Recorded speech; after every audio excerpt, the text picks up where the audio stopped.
Nderuar të rishikues, përshëndetje, unë jam Flutura Kasa dhe zotimi bashkë në këtë edicion informativ këtu në Drita Televizion. Ju njohim me zhvillimet e ditës.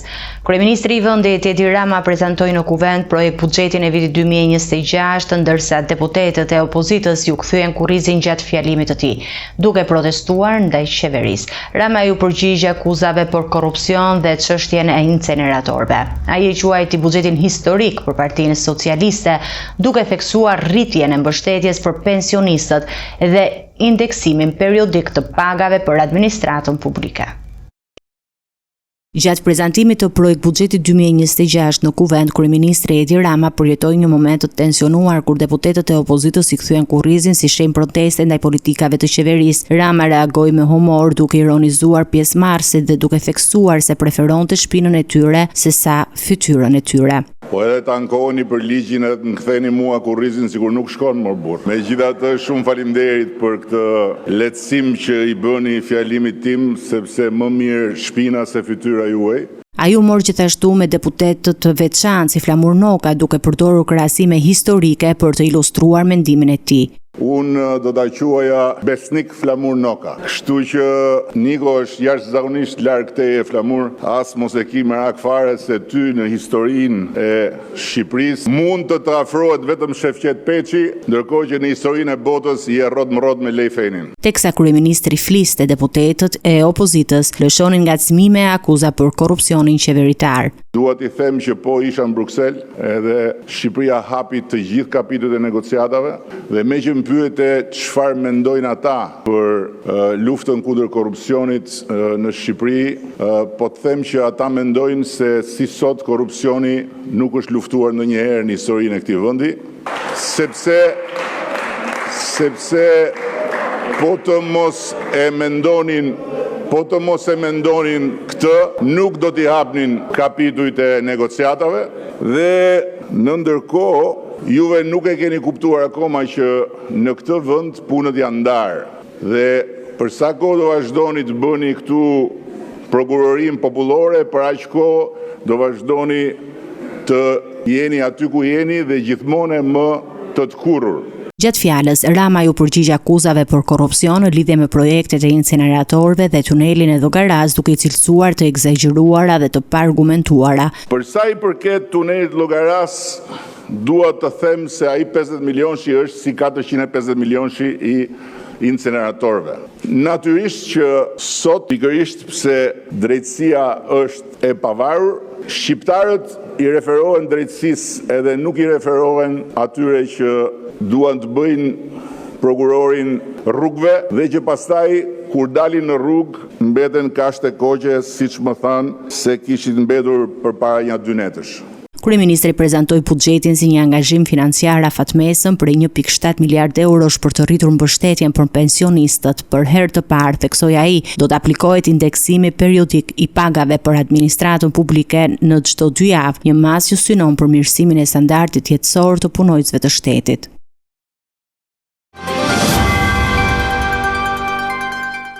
Seanca e kuvendit ku prezantua projekt buxhetit 2026 u shoqërua nga debatet ashpra mes qeverisë dhe opozitës. Deputetët demokrat protestuan ndaj prezencës së zëvendës kryeministres Belinda Balluku, e cila ndodhet në hetim nga SPAK për abuzime me fondet publike. Kryeministri Edi Rama braktisë savën, ndërsa opozita paralajmëroi vot kundër projekt buxhetit që sipas saj nuk rrit pagat dhe pensionet, por favorizon abuzuesit. Seanca e kuvendit ku u prezantua projekt buxheti i vitit 2026 u shndrua në një përplasje të ashpër politike mes qeverisë dhe opozitës. Deputetët e Partisë Demokratike reaguan ndaj pranisë së zëvendës kryeministres Belinda Balluku, e cila është e pandehur nga SPAK për abuzim me fondet publike. T'i japim një duartokitje të pandehurës nga SPAK-u për abuzim me 50 milion euro në tenderin. Zoti Bardi, në bazë të nenit 64 të rregullores, ju jap masën disiplinore të reqe vëmendje. Unë e kuptoj që është fjalë turpi për ata që kanë turp, statusi e pandehur, por është brenda etikës dhe është një status ligjor, nuk fyva njëri, është statusi zyrtar i saj. Unë nuk po i them çfarë i thot ajo Edi Ramës, sa ajo mund të jetë fyerje edhe shkelje etikës, nuk e përdor ato e kanë raport me njëri tjetrin. Deputetët demokrat lexuan pjesë nga përgjimi i SPAK-ut mes Ballukut dhe bartësve të saj.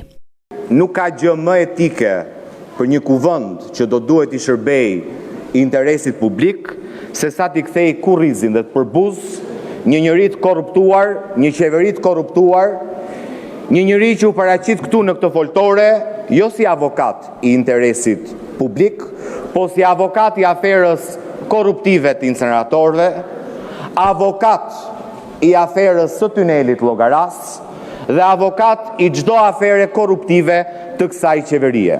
Opozita argumentoi se buxheti 2026 nuk parashikon rritje reale të pagave dhe pensioneve, ndërsa ofron falje për abuzuesit përmes mekanizmave të quajtur paqe fiskale. Ai që vuajti pandëshmërinë dhe korrupsionin e këtyre, jo, për ato ka zero vëmendje. Si përmarrës i ndeshëm në këtë buxhet merr nocrrokun, shpërblimin e merr si përmarrësi i pushtetit. Asnjë lehtësi si përmarrje ndeshëm, asnjë ulje barë, asnjë ulje taksash, përveç se këtë mesazh. Në narkoshtet shpërblehet hajduti, drogmeni dhe ndëshkohet i ndeshmi.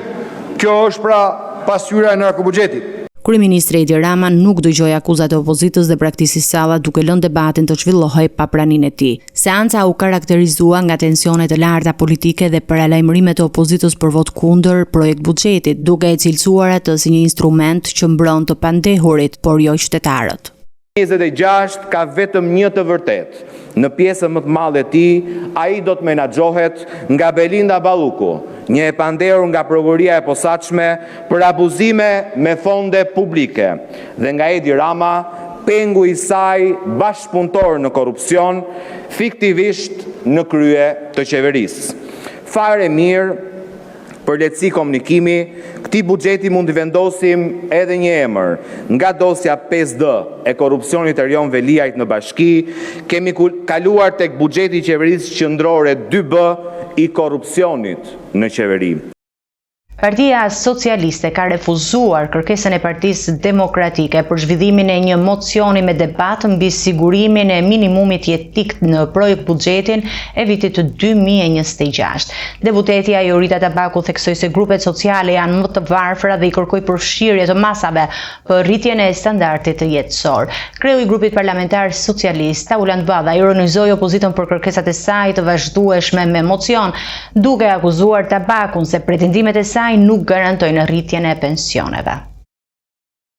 Në seancën plenare të Kuvendit, Partia Demokratike kërkoi zhvillimin e një mocioni me debat mbi minimumin jetik, duke argumentuar se projekt buxheti vitit 2026 duhet të adresojë rritjen e të ardhurave për grupet më të varfëra të shoqërisë. Deputeti Ajorita Tabaku theksoi se në këtë periudhë sipas saj standardi i jetesës për shumicën e qytetarëve ka rënë, ndërsa grupet sociale dhe pensionistët përballën me vështirësi të mëdha ekonomike. Gjatë muajve të fundit, Partia Demokratike ka prezantuar kërkesa me mocion për debat për fusha të ndryshme, duke nisur nga situata e rendit dhe krimit organizuar, duke vazhduar me shqetësimin e zgjedhjeve, po njëkohësisht dhe me minimumin jetik. Dua t'ju kujtoj të gjithëve që minimumi jetik ka qenë një propozim ligjor i Partisë Demokratike për disa legjislatura me radhë, por nga ana tjetër ka qenë edhe një kërkesë që ne kemi sjellë sa herë që është miratuar buxheti. Qeveria shqiptare e majt, në fakt, në vitin e 13 të mandatit të saj, nuk siguron dot një minimum jetik për qytetarët. Sot pensionistët janë shtresa më e varfër. Qeveria përsëri dhe me këtë buxhet refuzon që të ngrej pensionet. Nga ana tjetër, kreu i grupit parlamentar socialist Auland Badha rrëzoi mocionin e opozitës duke ironizuar për kërkesat e Partisë Demokratike dhe duke theksuar se diskutimet e vazhdueshme me mocion nuk sjellin zgjidhje konkrete. Ai akuzoi deputeten Tabaku për deklaratat e saj duke pohuar se pensionet dhe përfitimet sociale do të rriten në bazë të kërkesave opozitare.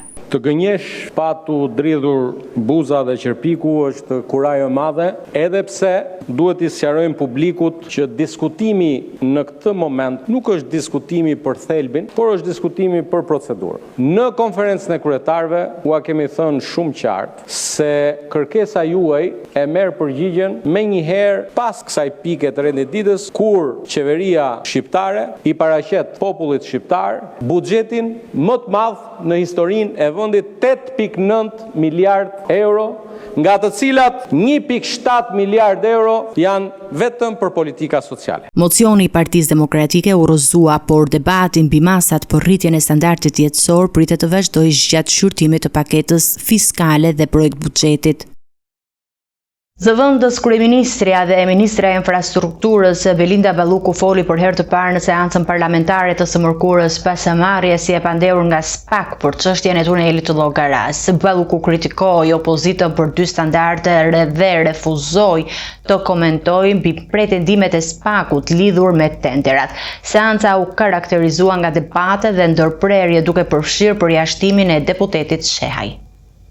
Zëvendës kryeministrja Belinda Balluku, njëherë është ministre infrastrukturës dhe energjisë, u paraqit të mërkurën në seancën parlamentare për herë të parë pas marrjes së pandehur nga SPAK për tunelin e Llogaras. Deputetët e opozitës reaguan menjëherë duke braktisur sallën në shenjë proteste, ndërsa Balluku përqendrua në mbrojtjen e qëndrimit të saj para drejtësisë dhe në kritikat për dy standardet e opozitës. Në fjalën e saj, Balluku bëri të qartë se nuk do të flasë për akuzat të SPAK-ut, duke theksuar se nuk do të prononcohet kurrë për çështjen në hetim. Besoj thellësisht se kjo drejtësi e re e dal nga reforma, produkt i vullnetit politik të Partisë Socialiste dhe të Edi Ramës, është duke kryer misionin për të cilin u reformua.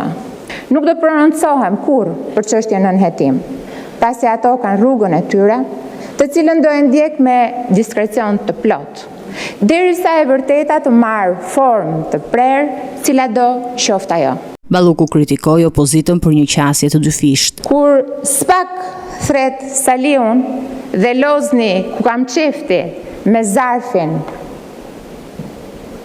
i cili është zarfi që pret 15 vite populli shqiptar për drejtësi, për një vrasje shtetërore në 21 janar, atëhere SPAK-u ndikohet nga Edi Rama. Kur SPAK-u thret Sali Berishën dhe e mban me arrest shtëpie për ditë e për muaj, dhe më pas kur sot është i pandehur në GKO për korrupsion pasiv të zyrtarëve të lartë, atëre Edi Rama e ndikon SPAK-un. Ajo refuzoi gjithashtu të komentojë mbi pretendimet për shkelje të parazisë në tendera, ku akuzohet se ka anuluar tenderin e parë prej 140 milionë eurosh dhe ka diktuar fituesin e tenderit të dytë prej 190 milionë eurosh. Debati në seancë u tensionua kur deputeti i opozitës Agron Shehaj ndërhyri duke kërkuar përgjigje të qarta. O Agron, nuk bëhet politika me selfie, Agron, nuk e bëhet me selfie. Largoni dhe lini sallën. Jeni të preaftuar nga seanca. Nuk bëhet me selfie. Zoti Shehaj, ju lutem lini sallën. Pronar i call centerave. Kaq do ngelesh. Nuk do bësh dot politikan. Do jesh një pronar i vogël i call centerave që nuk paguan sigurimet shoqërore dhe i mban ata dje me vajza me rrogë më pak se minimalja. Pas ndërprerjeve dhe debatit të fortë, Shehaj u përjashtua nga seanca, i cili vijoi me kërkesën e deputetëve të opozitës për të mos përjashtuar kolegët që ngrejnë zërin. Fjala e Ballukut la të kuptohet se ajo do të mbetet në detyrë dhe do të ruajë neutralitetin ndaj çështjeve që janë ende në hetim nga SPAK. Ish-kryeministri Sali Berisha ka dhënë dëshminë e tij para SPAK-ut për ngjarjen e 21 janarit 2011 ku 4 protestues humbën jetën. Ai pranoi se zbrazja e plumbave ishte krim shtetëror sipas vendimit të Strasburgut, por shtoi se ende ka shumë të panjohura. Berisha foli për momentin kur kryeministria u sulmua dhe për incidentin me ish-komandantin Ndrea Prendi.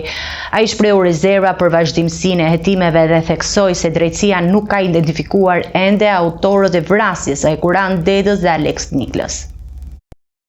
Ish-kryeministri Sali Berisha ka përfunduar dëshminë e tij 2 orëshe përpara prokurisë së posaçme kundër korrupsionit dhe krimit të organizuar lidhur me ngjarjen tragjike të 21 janarit 2011. Hetimi që vazhdon të mbetet i hapur pa emra konkret të dyshuarish ka marrë një tjetër dimension pas 10 qëndrimeve politike të Berishës në vitet e fundit. Asnjë urdhër nuk është dhënë për të qelluar. A keni dhënë urdhër? Asnjë urdhër dhe kur. S'mund të jepet urdhër. Berisha pranoi se zbrazja e plumbave që shkaktoi vdekjen e protestuesve është konsideruar krim shtetëror nga gjykata e Strasburgut dhe nuk ka kundërshtar mbi këtë konstatim. Megjithatë, ish kryeministri shtoi se ende ekzistojnë shumë të panjohura. Të mos thirrem unë për të pyetur në një proces për një ngjarje dramatike që u kushtoi jetën 4 demonstruesve, plagosjen mbi 120 policëve e të tjerë. Tani, dëshminë time, ju mund të rrmoni sa të doni, por do gjeni ato që kam thënë. Gjatë dëshmisë, Berisha kujtoi edhe momente dramatike kur kryeministria u sulmua dhe 2 funksionarë tentuan të deportojnë në zyrat e institucioneve duke treguar tensionet dhe pasigurinë e atyre ditëve. Dhe ministri, komandanti i gardës, kanë ardhur me kanë thënë të evakuojnë. Jo, kam thënë, se unë isha jashtë për një drek me ambasadorën gjermane dhe u futa drejt në zyrë, isha njëri në detyrë. Ai u ndal gjithashtu te incidenti i njohur me ish komandantin Andrea Prendi, dënuar më vonë për ngjarjen e 20 janarit, duke risjellë në vëmendje misterin e syrit të nxirr të tij, i cili mbetet një enigmë për hetuesit. Andrea Prendi ka qenë në krye të detyrë gjatë gjithë ditës dhe në vlerësimin tim ai ka bërë të pamundurën që të përmbush detyrimet ligjore të tij. Ndërsa shumë ish funksionar të kohës përfshirë drejtues të policisë dhe ish ministrin e brendshëm Lulzim Basha kanë dhënë përgjigjet e tyre dhe kanë ruajtur hetimin përpara mediave, Berisha theksoi se ai nuk ka më asnjë sekret për 21 janarin. Ballafaqimi me dëshmi të tjera e vetmja gjë me që pyet Bamir Topi, që ishte pjesë e skenarit, pas ka shkruajt në libër se Lulzim Basha e ka takuar të nesër mos gaboj për të ndërhyrë tek Ina Rama që të zbus masën ndaj oficerëve të gardës. Gjë e cila është teorikisht e pamundur që unë të dërgoja njëri tek Bamir Topi, që ishte një nga organizatorët që priste zgjatjen e mandatit nga Edi Rama. Duke sjell nga e kaluara i 21 janarit emra me të cilën u përplas si ai Ina Ramës, prokurore e përgjithshme ndërkombëtar dhe aktorë të tjerë, Berisha në të sotmen ka rezerva të vazhdueshme për hetimet. Se si të shihni, SPAK-u bën hetime politike. SPAK-u është një repart i Partisë Socialiste kundër opozicës. Ka pret me aty që guxon SPAK-u të gozhdojë Edi Ramën për aktin më të dhunshëm në histori. Në përfundim, ish kryeministri nënvizoi se edhe në prag të 15 vjetorit të ngjarjeve, drejtësia nuk ka identifikuar ende autorët që qelluan mbi Hekuran Dedën dhe Alex Nikën, duke theksuar se kjo mbetet çështja kryesore pas zgjidhur e ngjarjes tragjike të 21 janarit. Kryeministri Edi Rama ka reaguar me tone të forta ndaj deklaratave të ministres së brendshme britanike Shabana Mahmood, e cila foli për dobimin e rreth 700 familjeve shqiptare nga Mbretëria e Bashkuar. Rama e cilësoi shkënjyese qasjen e ministres, duke akuzuar për përdorim të retorikës së ekstremit të djathtë dhe për stigmatizimin e komunitetit shqiptar. Kreu i qeverisë kujtoi se mbërritjet e palishme nga Shqipëria janë reduktuar pothuajse në zero, që prej vitit 2022 fal punimit mes 2 vendeve. Kryeministri Edi Rama ka kundërshtuar publikisht qëndrimin e ministres së brendshme së Mbretërisë së Bashkuar Shabana Mahmood, e cila deklaroi se rreth 700 familje shqiptare do të dobohen nga territori britanik pas kërkesave të refuzuara për azil. Në një reagim të drejtë për drejtë, Rama e cilëson mjaft zhgënjyese deklaratën e saj dhe kërkoi që komuniteti shqiptar të mos përdoret si justifikim në debatet e brendshme politike të Londrës. Mjaft zhgënjyese të dëgjosh ministren e brendshme të Mbretërisë së Bashkuar Shabana Mahmood të përmendë rreth 700 familje shqiptare që jetojnë akomodim të financuar nga taksat pas kërkesave të dështuara për azil, si justifikim për rinisjen e kthimeve familjare. Kreu i qeverisë shqiptare ngriti pikpyetje mbi retorikën e përdorur nga Ministria Laboriste, duke thënë se ajo i ngjan më shumë gjuhës së ekstremit të djathtë populist. Si mundet një ministre e brendshme laboriste të përsërisë kaq shkeq retorikën e ekstremit të djathtë populist dhe të veçojë 700 familje shqiptare si një pikë statistikore në oqeanin e sfidave të Britanisë post-Brexit, pikërisht në momentin kur Mbretëria e Bashkuar dhe Shqipëria kanë ndërtuar një nga partneritetet më të suksesshme në Europë për migracionin e palishëm. Rama kujtoi se qysh nga fundi i vitit 2022 mbërritja e parregullta të shqiptarëve në Britani janë zvogluar pothuajse në zero si rezultati punës së përbashkët mes 2 qeverive. Dua t'i kujtoj ministres së brendshme se fal punës së përbashkët intensive që nga fundi i vitit 2022 mbërritjet e parregullta nga Shqipëria në Mbretërinë e Bashkuar pothuajse janë zhdukur. Kontrolli i migracionit ka funksionuar, ndërkohë kufizimet e lëvizjeve dhe të vizave nga pala britanike mbeten një rilik dështim studimit të epokës Braverman, që dëmton si lirinë themelore të lëvizjes së njerëzve ashtu edhe ekonominë britanike. Kryeministri shtoi se shqiptarët që jetojnë në Mbretërinë e Bashkuar janë kontribues neto për ekonominë e vendit dhe marrin shumë pak nga përfitimet krahasuar me komunitetet e tjera, duke i cilësuar të padrejtë dhe të dëmshme vazhdimin e stereotipit të tyre. Të jemi të qartë, shqiptarët janë kontribues neto në ekonominë britanike dhe numri i shqiptarëve që marrin përfitime është shumë i ulët krahasuar me komunitetet e tjera. Ti veçosh ata në mënyrë të vazhdueshme, nuk është politik, është një akt shqetësues dhe i pahishëm, demagogjie. Në përfundim, Rama apeloi se politika britanike të mos udhëhiqet nga paragjykimet etnike, duke theksuar se ky është minimumi që njerëzit presin nga Mbretëria e Madhe. Ai theksoi se Shqipëria mbetet një nga aleatët më aktiv të Londrës në çështjet e sigurisë dhe të kontrollit të migracionit në Ballkan, duke kërkuar thedhim të bashkëpunimit dhe jo retorik fajsuese ndaj shqiptarëve. Rreshtit e shiut të gjatë së martës kanë shkaktuar përmbytje dhe bllokime në disa qarqe të vendit, duke detyruar evakuimin e një familje 5 anëtarësh në fshatin Zemen të Lezhës. Në Mirdit shembjet e dheut bllokuan 2 fshatra, ndërsa disa ura janë dëmtuar dhe disa zona vijojnë të jenë pa energji elektrike. Në Shkodër dhe Elbasan, ekipet e emergjencave po punojnë për pastrimin e rrugëve dhe rikthimin e qarkullimit normal. Rreshjet intensive të shiut gjatë martës kanë shkaktuar probleme të shumta në disa zona të vendit, duke detyruar ndërhyrje të shpejtë të autoriteteve dhe evakuimin e familjeve të prekura. Në fshatin Zeman të Lezhës, një familje me 5 anëtar u evakua pasi banesa e tyre u përmbyt plotësisht nga 2 përrej malor. Familja aktualisht është strehuar në konfliktin e qytetit, ndërkohë që ekipet e emergjencave monitorojnë situatën për të parandaluar rreziqet më tejshme. Në Mirdit, njësinë administrative Fan, shembja e dheut dhe rrugët ka bllokuar 2 fshatra, duke krijuar vështirësi në qarkullimin e banorëve.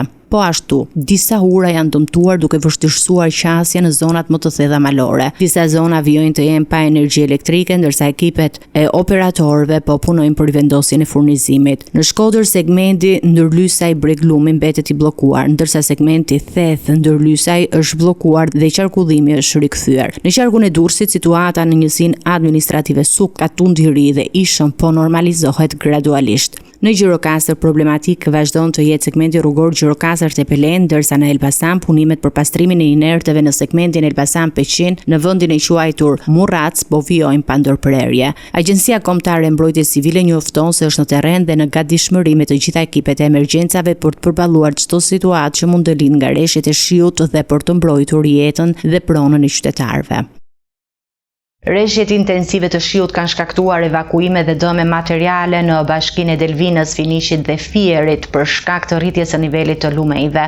Dalja e lumit të Kalasës ka bllokuar akset rrugore dhe ka shkaktuar depozitim inertesh, ndërsa bizneset raportojnë dëme në pajisje dhe madhra. Edhe në Durrës, rreshtet kanë prekur 77 banesa, 19 biznese dhe 220 hektar tokë bujqësore, duke vënë banorët në gatishmëri për përmbytje të mundshme.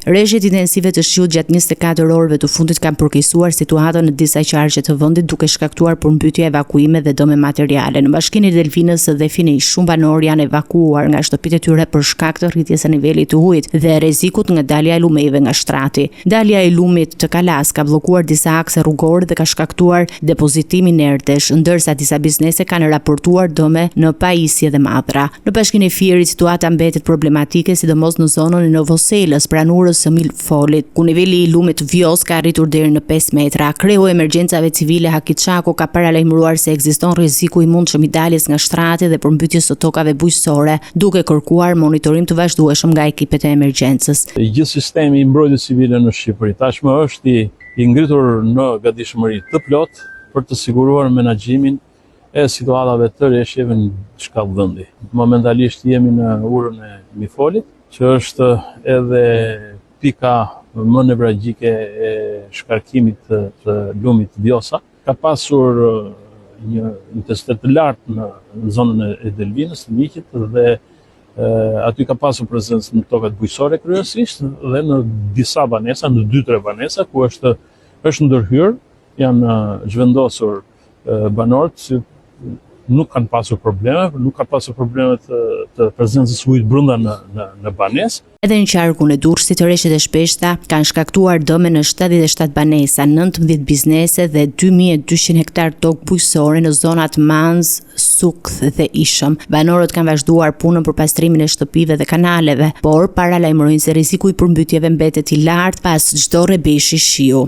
Autoritetet e emergjencës civile qëndrojnë në gatishmëri dhe po monitorojnë situatën për të parandaluar aksidente dhe dëmet më tejshme.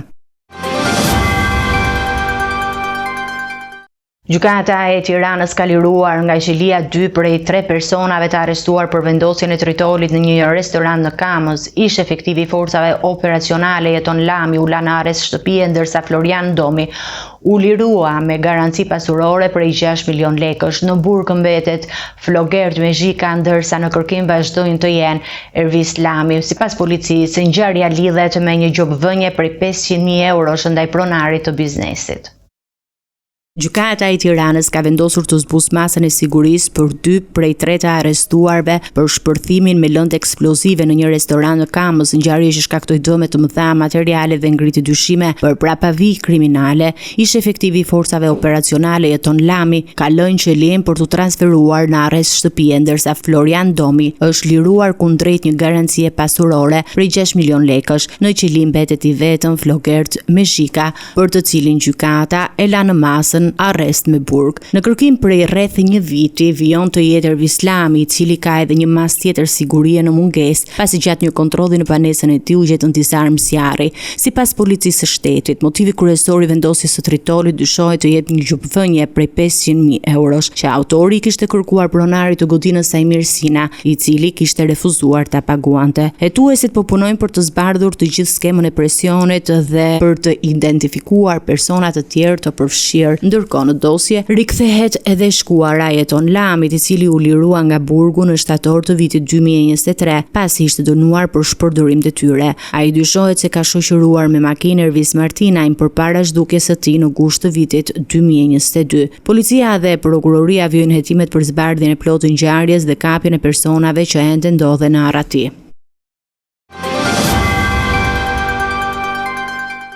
Mandatari për kryeministër i Kosovës Glauk Konjufska nga lëvizja vetëvendosje nuk arriti të sigurojë votat e nevojshme për formimin e qeverisë së re. Kuvendi votoi kundër qeverisë së propozuar me 53 vota kundër dhe 4 abstenime, ndërsa 56 deputet votuan pro.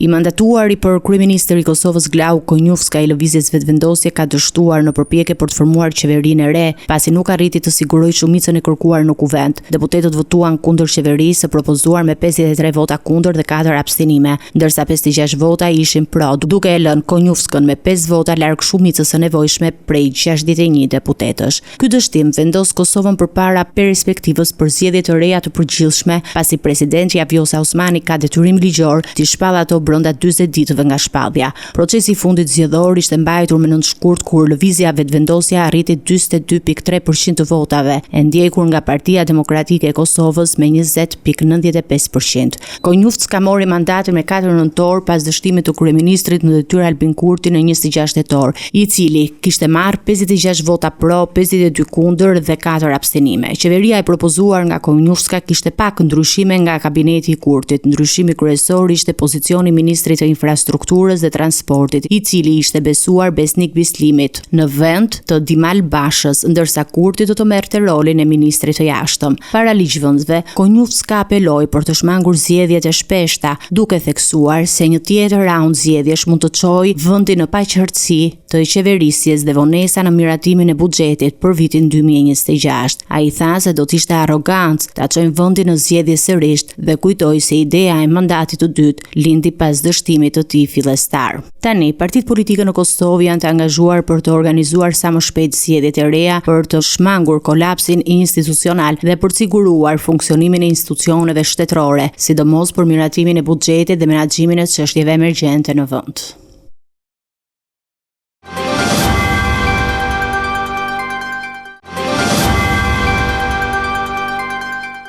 Të nderuar televizionistë, do të ecim me parashikimin e motit. Territori shqiptar për datën 20 nëntor 2025 do të jetë në ndikimin e masave ajrore të lagështa dhe të paqëndrueshme, duke sjellë rreshje të konsiderueshme në pjesën më të madhe të vendit, sidomos në ulësirën perëndimore dhe jugore. Paraditja do të jetë me vranësira të dendura dhe rreshje me intensitet mesatar, ndërsa pasditja do të sjellë stuhi lokale dhe shira të dendur në zonat bregdetare dhe ato jugore. Temperatura minimale pritet të zbresë deri në 8 gradë Celsius, ndërsa ajo maksimale të ngjitet deri në 19 gradë Celsius në zonat e ulta dhe bregdetare. Gjatë ditës pritet të ketë më pak se 3 orë diell në zonat e izoluara. Era do të fryjë mesatare nga drejtimi juglindor me shpejtësi 5 deri në 7 metra për sekond, ndërsa në bregdet her pas here do të arrijë deri në 9 metra për sekond. Deti do të ketë dallgëzim mesatar deri të lartë rreth 3 deri në 4 ball. Indeksi ultraviolet për Tiranën më 20 nëntor 2025 pritet të jetë i ulët rreth 1. Sipas burimeve astronomike, lindja e diellit në Tiranë më 20 nëntor do të jetë në orën 6:28, ndërsa perëndimi në orën 16:25 minuta. Temperaturat minimale dhe maksimale për disa qytete kryesore të Shqipërisë do të jenë si më poshtë. Shkodër, 13 deri në 16 gradë Celsius. Kukës, 11 deri në 16 gradë Celsius. Peshkopi, 10 deri në 15 gradë Celsius. Tiranë, 15 deri në 18 gradë Celsius. Durrës, 14 deri në 19 gradë Celsius. Kavaj, 14 deri në 18 gradë Celsius. Elbasan, 14 deri në 17 gradë Celsius. Berat, 14 deri në 19 gradë Celsius. Korçë, 8 deri në 13 gradë Celsius. Vlorë, 16 deri në 19 gradë Celsius. Gjirokastër, 13 deri në 16 gradë Celsius. Sarand, 16 deri në 19 gradë Celsius. Territori i Kosovës për datën 20 nëntor 2025 do të ndikohet nga kushte atmosferike të paqëndrueshme me vranësira të shpeshta dhe rreshje të her pas hershme shiu në shumë zona. Paraditja do të sjellë mot me re dhe rreshje të dobëta, ndërsa pasditja mund të sjellë intervale të shkurtra kthjellimesh, por me rreshje të mbetura në jug të territorit. Temperatura minimale pritet të zbresë deri në 2 gradë Celsius, ndërsa ajo maksimale do të ngjitet deri në 15 gradë Celsius në disa zona të izoluara në jug. Era do të fryjë lehtë deri mesatare nga drejtimi perëndimor me shpejtësi 3 deri në 5 metra për sekond. Indeksi ultraviolet për Prishtinën më 20 nëntor 2025 pritet të jetë i ulët rreth 1. Sipas burimeve astronomike, lindja e diellit në Prishtinë më 20 nëntor do të jetë në orën 6:26, ndërsa perëndimi në orën 16:16 minuta. Temperaturat minimale dhe maksimale për disa qytete kryesore të Kosovës do të jenë si më poshtë. Mitrovica, 8 deri në 13 gradë Celsius. Podujev, 6 deri në 13 gradë Celsius. Skënderaj, 6 deri në 13 gradë Celsius. Pej, 9 deri në 13 gradë Celsius. Prishtinë, 9 deri në 15 gradë Celsius. Gjakov, 8 deri në 15 gradë Celsius. Malishev, 7 deri në 14 gradë Celsius. Gjilan, 9 deri në 15 gradë Celsius. Ferizaj, 8 deri në 15 gradë Celsius. Kaçanik, 9 deri në 14 gradë Celsius. Suharek, 7 deri në 14 gradë Celsius. Prizren, 8 deri në 15 gradë Celsius. Ishte gjithçka e përgatitur në këtë edicion informativ. Për më shumë zhvillime dhe informacione të reja, klikoni në faqen tonë zyrtare drita.tv. Mund na ndiqni edhe në rrjetet sociale, Facebook, Instagram, YouTube, ku jemi me përditësime në çdo kohë. Vazhdoni të qëndroni në shoqërinë e programacionit të Drita. Bashkë miru takofshim në edicionin e ardhshëm.